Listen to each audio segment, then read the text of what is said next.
If you have ever found yourself not speaking up for really what you want, then you've got to grab a copy of this book, Cracking the Man Code. I've put amazing frameworks for exactly how to communicate your needs, your wants, your standards, your boundaries in a way that creates a bond with your man rather than pushing him away. If that matters to you, grab this book and it will absolutely help you in your love life. Have you ever been in a group of people and they're talking about a movie and they all like the movie? You tell them that you like the movie as well, but deep down, you actually thought the movie sucked. Or maybe they all think a band sucks and they're like, oh, the music is so cheesy. And like deep down, you're like, I kind of like that music, but you don't say it. You actually agree with them. You go along with what they're saying because you don't want to rock the boat. Chances are you've done those things. I've done them. We all do them because we're human. And that is a people-pleasing tendency. The reason we end up doing those things is because there's a part of our brain that thinks, if I do this, I'll have more love and I'll have more connection. If I do this, they will love and accept me more. And we are hardwired as human beings to want love and acceptance because there's a part of our primitive brain that knows that if the tribe kicks us out, if the tribe rejects us, then that is fatal. That is life-threatening. And so we've got this hard wiring of wanting to be loved and accepted. But here's the challenge. Every time we say we like something when we really don't, or every time we say we don't like something and we do, or that we'll do something when we don't want to, we actually betray ourselves in little ways. Your body knows exactly what you want and what you like. Your subconscious mind knows what you want, what you like, and what you don't like. And when we go against that, when we go against our true self, then we actually break trust. We betray ourselves. And when your subconscious mind and your body stop trusting you to actually be congruent, then what ends up happening is our self-esteem erodes. Our confidence erodes. And the one person that we should want love and acceptance from the most, which is ourself, is the one that actually pushes us away. We feel more and more disconnected from ourself because we're trying to gain the connection of other people. So when you actually think about it, people pleasing isn't about being kind or being generous to somebody else. People pleasing is actually about control, trying to control them to like you, trying to control them to approve of you. And it is a losing battle because the challenge is the only person who gets to decide what that individual likes or dislikes or what that individual thinks is that individual. They're the only ones who can control their mind. And so that's why so many people, we are ingrained in this people-pleasing pattern. Those of us who operate that way, you feel helpless. Your life feels out of control. You feel powerless because you've given all your power away to try to manage the expectations and the emotions of everybody else. In relationships, we say things like, well, if I do this, he won't leave. Or if I agree with him, he'll like me more. And I'll be okay. I can manage this. And so we end up sacrificing our own relationship with ourselves without ever knowing what is really costing us to try to gain some sort of approval or acceptance from the other person. And the irony is the approval and the acceptance is based on something that's not even true because it's not our authentic self. It's not even coming from our authentic want and desire. So the question then is, where does this come from? What's the root of it? And how do we solve it? How do we fix it? And the root is very simple.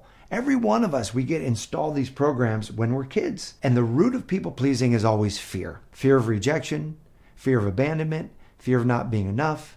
Maybe you had a parent that didn't praise you unless you made them happy, unless you did the things that they wanted you to do. You got the grades, you were the all-star on the athletic team, or you were doing all the right things, and that's the only time they gave you attention. And the programming is you don't get love unless you make the other person happy. I'm the youngest of four. I've got two older brothers that are way older, 11 years older and 10 years older. And then my older sister is 2.5 years older. And so every weekend, we'd always do some fun family thing on Sundays. And it was always go to church and then go out to lunch. And they would let the kids pick where we went to lunch. And almost always it was where John, my oldest brother, wanted to go, or my other brother, Rich, or Jennifer. But one Sunday, my mom said, Matt, this is your Sunday.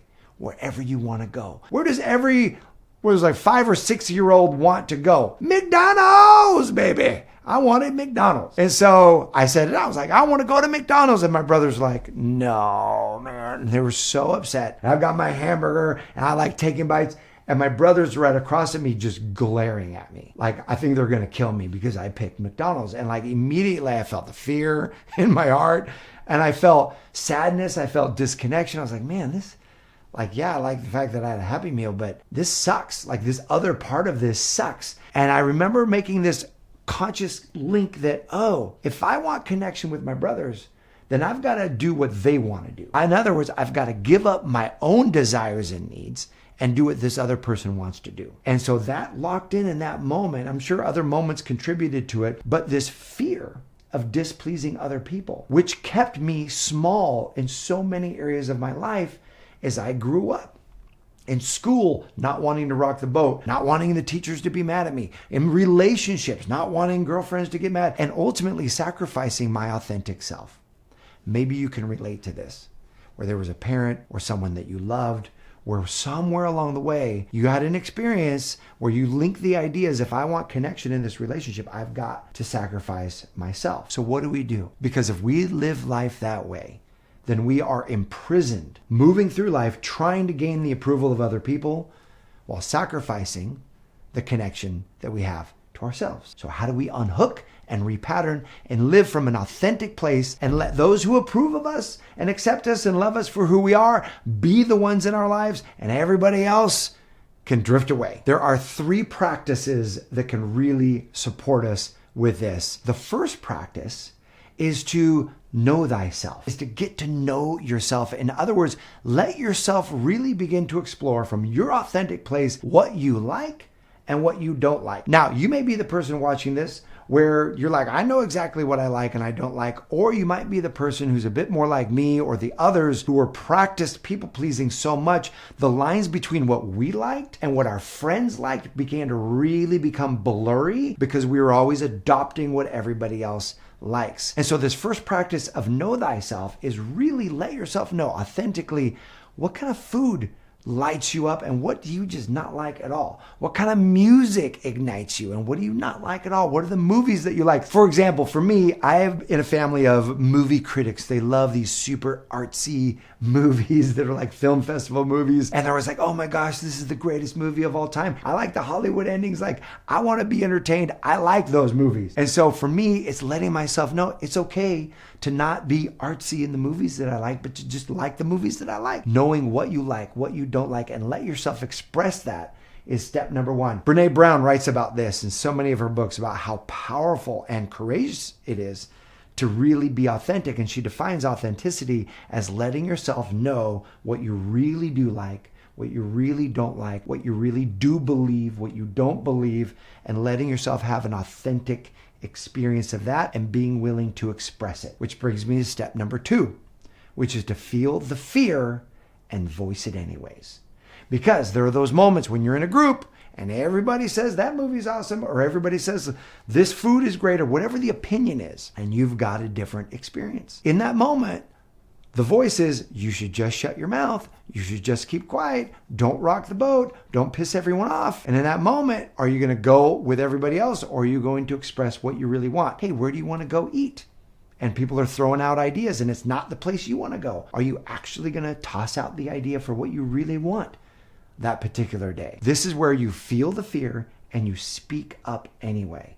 Every time you do, your subconscious mind, your body registers this as you are speaking up for yourself. In other words, you are protecting yourself. And this ability to advocate for yourself, to be self-assertive, builds your ability to trust yourself. And when you can trust yourself, you feel way safer in social dynamics. And it is amazing how much your heart opens and your ability to connect to others increases. And finally, step 3 is to, when you feel that fear and you share anyway, is to vocalize it. Not just do your own thing quietly on the side, but actually let other people know where you stand. Let other people know what you want, what you don't want. Let your no be no. If someone says, hey, are you available to move? Help me move this Saturday. And it really doesn't feel aligned for you. There's something that you want to do.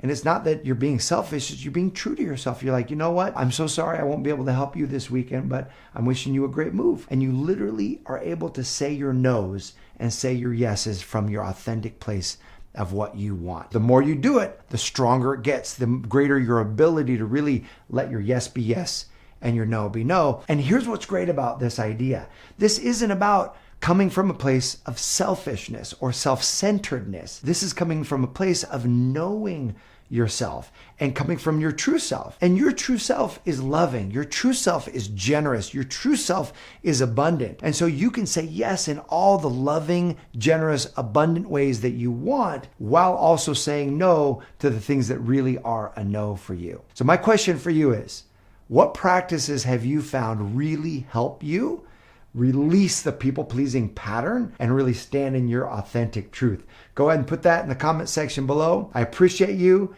Thanks so much for watching. Here is to your amazing love life and you living a life you love, and I'll see you soon.